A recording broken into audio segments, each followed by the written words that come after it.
Apesar do desemprego ter alcançado mais de 11% no Brasil, um levantamento aponta que no segundo semestre as contratações devem aumentar. Ser chamada para uma entrevista de emprego deixou a Aline otimista. A gente já vem cheio de esperança e tenta dar o melhor, né?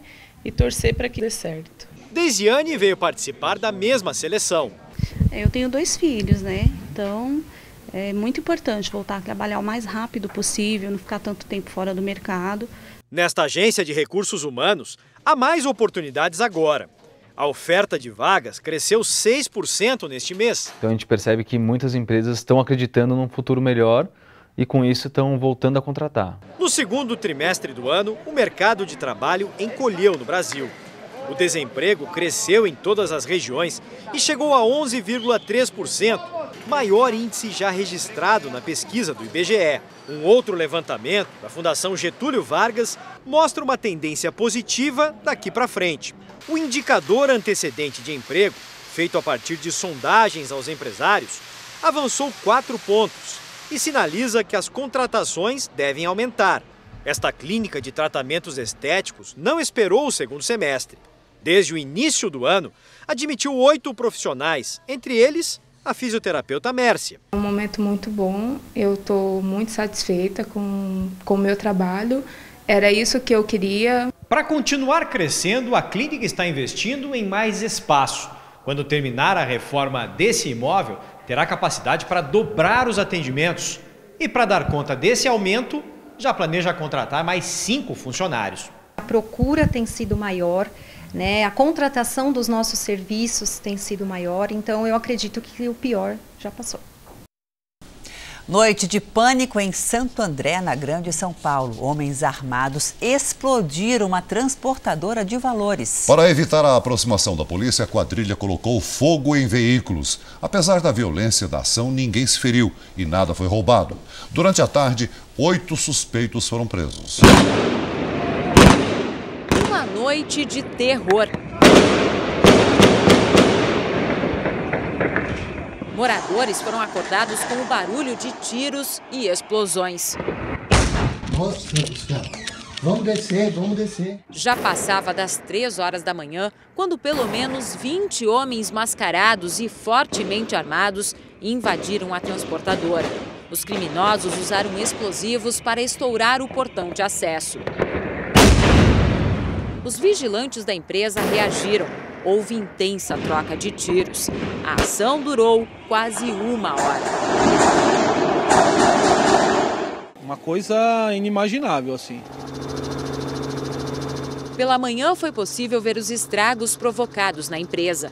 O teto onde fica o cofre desabou. Há marcas de tiros por toda a fachada. E muitos veículos de transporte foram atingidos. Minha mãe começou a gritar, falar para sair da sacada, a gente abaixou. O prédio em frente ficou danificado, até uma janela caiu. A vida estourada, janela solta, tem que fazer vistoria em todo o condomínio. Segundo a empresa, um funcionário se feriu sem gravidade e nada foi roubado. Para dificultar a perseguição, a quadrilha espalhou pregos pelas ruas e pôs fogo em diversos veículos. Além dos carros incendiados na região, também houve confronto nas ruas das cidades de São Caetano e Santo André e ainda na zona leste da capital. Este ano já houve outros roubos a empresas de valores. Em Santos, assaltantes usaram um caminhão para invadir a transportadora.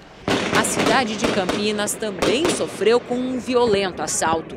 Os ladrões chegaram a bloquear a rodovia para impedir a perseguição policial. Nós estamos vivendo um momento onde houve aí 4, 5 roubos. Nós vamos investigar, identificar e prendê-los. A polícia recolheu explosivos abandonados pelos assaltantes. Bananas de dinamite foram detonadas num terreno baldio. Hoje à tarde, 8 pessoas foram presas suspeitas de participar da tentativa de roubo. Também foi encontrado um arsenal que pertencia à quadrilha. Segundo a polícia, os 8 presos pertencem a uma facção criminosa. A operação segue em busca de mais envolvidos. A suspeita dos investigadores é que a quadrilha tenha participado dos outros assaltos.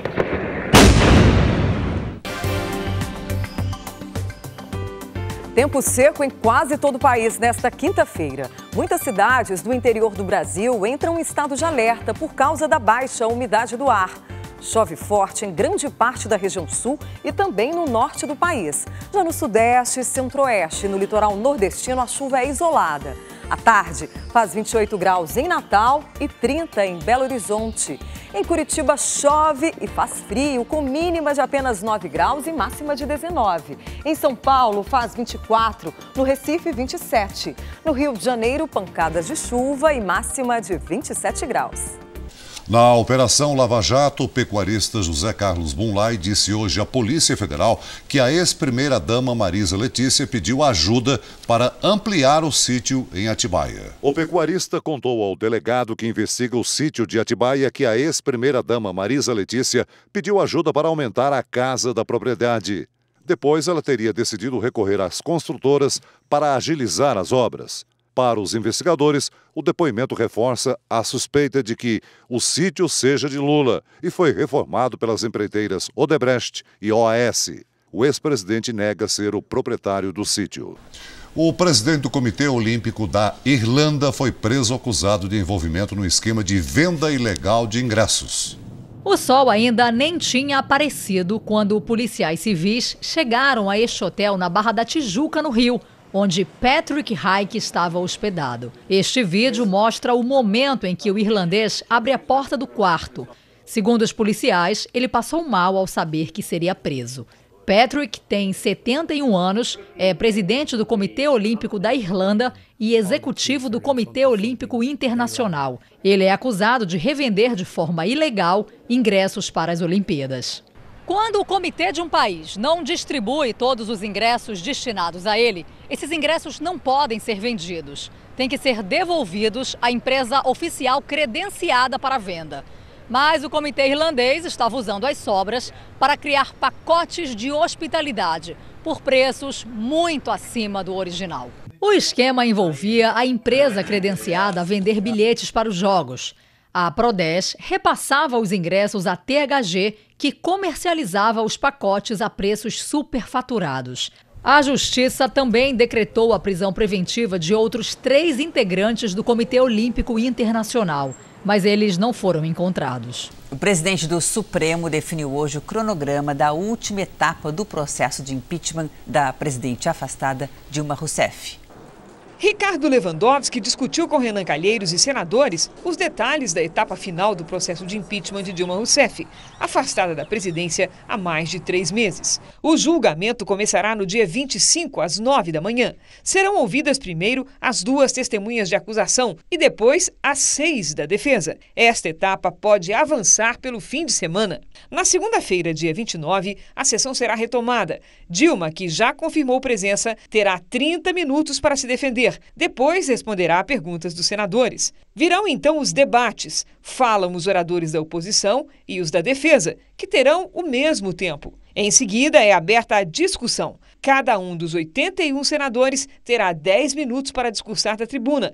Esta etapa pode se estender por 20 horas. O julgamento, então, entra na reta final. É o encaminhamento da votação. Falam 2 oradores favoráveis ao impeachment e 2 contrários. A votação pode ocorrer apenas na quarta-feira, 31 de agosto. As testemunhas serão isoladas umas das outras, estarão num quarto de hotel. Senadores da oposição criticam a pressa dos governistas que trabalham para que o resultado do julgamento saia antes do embarque de Michel Temer para a reunião do G20 na China. Nós temos que otimizar ao máximo as sessões, de modo a, no mais tardar em 4 dias, nós concluirmos o julgamento. Ninguém aguenta mais essa delonga.